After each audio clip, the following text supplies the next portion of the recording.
आपने बहुत से स्टूडेंट्स को ये कहते सुना होगा कि उन्होंने इम्तहान से पहले बहुत तैयारी की थी, उन्हें सब कुछ आता था मगर पेपर सही नहीं हुआ, या फिर वो पेपर मुकम्मल नहीं कर सके और कुछ सवाल रह गए। तो स्टूडेंट्स, आपकी सारे साल की मेहनत का इन्हिसार आखिर में इस बात पर होता है कि आप पेपर कैसे हल करते हैं। आज की इस वीडियो में हम आपको 3 बड़ी गलतियों के बारे में बताएंगे जिनको अवॉइड करके आप अपनी मेहनत को ज़ाया होने से बचा सकते हैं। तो चलते हैं 3 बड़ी गलतियों की तरफ जो अक्सर बच्चे इम्तहान के दौरान करते हैं।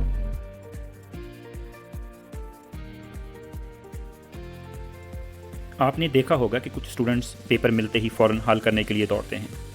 ये सबसे पहली गलती है और इसका असर आपके सारे पेपर पर पड़ता है। सही तरीका ये है कि जैसे ही क्वेश्चन पेपर तकसीम किया जाए तो उसका अच्छे तरीके से मुतालिया करें। ये देखें कि पेपर में कितने सवाल दिए गए हैं, कितने सवाल हल करने हैं, कौन से सवाल लाजमी हल करने हैं, क्या सब सवालों के नंबर बराबर हैं।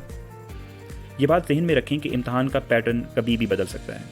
अगर पिछले साल के पेपर में 5 सवाल हल करने का कहा गया था तो ये इस दफ़ा 6 भी हो सकता है।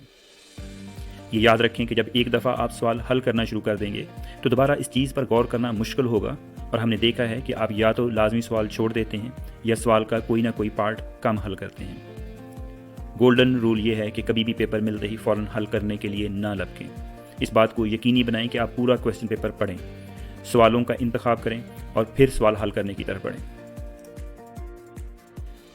दूसरी बड़ी गलती यह है कि पेपर हल करते वक्त आप वक्त की सही तकसीम नहीं करते। ये बात बहुत अहम है कि क्वेश्चन पेपर का अच्छे तरीके से जायज़ा लेने के बाद आप अपने वक्त की प्लानिंग करें। सब सवालों को मुनासिब वक्त देना बहुत अहम है। ये गौर करें कि आपने कौन कौन से सवाल हल करने हैं, पेपर हल करने के लिए कुल कितना वक्त दिया गया है, क्या आपको सब सवाल अच्छी तरह से आते हैं, अगर आपको कोई सवाल सही तरह से नहीं आता तो उसके लिए कितना वक्त चाहिए। ये जानने के बाद कोशिश करें कि वक्त को नंबरों के हिसाब से तकसीम करें, लेकिन इस तकसीम से पहले कुछ वक्त शुरू में पेपर की प्लानिंग और कुछ वक्त आखिर में पेपर को रिव्यू करने के लिए ज़रूर बचा लें। वक्त की प्लानिंग चूँकि बहुत अहम है तो इसको एक मिसाल से वाज़े करते हैं। फ़र्ज़ करें कि आपको 5 सवाल हल करने हैं और कुल वक्त दिया गया है 180 मिनट यानी 3 घंटे।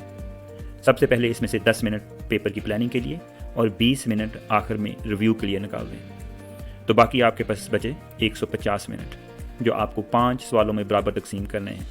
तो हर सवाल के लिए आपके पास हैं 30 मिनट। ये बात जहन में रखें कि ये तकसीम इसलिए है कि आप हर सवाल को मुनासिब तवज्जो दे सकें। हाँ, अगर आपको एक सवाल बहुत अच्छी तरह से आता है और वो सवाल आप 30 की बजाय 25 मिनट में हल कर सकते हैं तो आप यकीनन बचाया गया वक्त दूसरे सवालों पर स्पेंड कर सकते हैं। और हाँ, अगर आपको कोई सवाल अच्छे तरीके से नहीं आता तो कोशिश करें कि शुरू में ही उस सवाल के लिए कुछ अजाफी वक्त रख लें। ख़तरे की बात यह है कि आप किसी एक सवाल पर 50 मिनट लगा दें और आखिरी सवाल के लिए आपके पास 10 मिनट भी ना बचे, या फिर आपके पास रिव्यू के लिए वक्त ही ना बचे।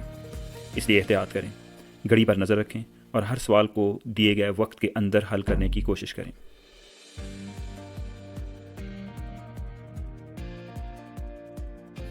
तीसरी बड़ी गलती यह है कि आप पेपर हल करने के बाद पेपर रिव्यू को अहमियत नहीं देते और उसके लिए वक्त नहीं निकालते। आपने अक्सर दोस्तों से सुना होगा कि मैंने सबसे पहले पेपर हल कर लिया था और सबसे पहले ही फारग हो गया था। इसका मतलब है कि या तो उन्होंने वक्त की तकसीम सही नहीं की और या फिर रिव्यू के लिए वक्त नहीं दिया। दोनों सूरतों में ये उनके मार्क्स पर असरअंदाज होगा। रिव्यू से मुराद है कि सारा पेपर हल करने के बाद उसको फिर पढ़ना और जो गलतियां रह गई थी उनको फिक्स करना। पेपर को हल करने के बाद रिव्यू करना इतना ही अहम है जितना पेपर को हल करना। चंद अहम बातें जो आपने पेपर रिव्यू के दौरान लाजमी चेक करनी है। सबसे पहले चेक करें कि आपने सब सवाल हल कर लिए हैं। अगर कुछ सवालों के एक से ज़्यादा पार्ट्स हैं तो यकीनी बनाएं कि आपने सब पार्ट्स हल किए हुए हैं। ग्रामर की गलतियाँ दुरुस्त करें। पेपर जल्दी करने के दौरान अगर कुछ अल्फाज रह गए थे तो वो फिक्स कर लें। अगर आप मैथ या किसी ऐसे सब्जेक्ट का एग्ज़ाम ले रहे हैं जिसमें कैलकुलेशंस हैं तो उन कैलकुलेशंस को चेक कर लें। ये भी चेक कर लें कि आपने अपना रोल नंबर या स्टूडेंट नंबर अपने पेपर पर लिख दिया है। मुझे उम्मीद है कि इन गलतियों से बच के आप अपनी कामयाबी को यकीनी बना सकते हैं। आखिर में एक दफ़ा फिर तीनों पॉइंट्स को दोहरा लेते हैं। सबसे पहले पेपर की प्लानिंग ज़रूर करें। अपने सवाल मुंतखब करने के बाद अपने वक्त की प्लानिंग करें और पेपर को हल करने के बाद उसको रिव्यू ज़रूर करें और अपनी गलतियाँ दूर करें। अभी के लिए इतना ही। मिलते हैं ऐसी मज़ीद मुफीद वीडियोज़ के साथ हमारे चैनल पर।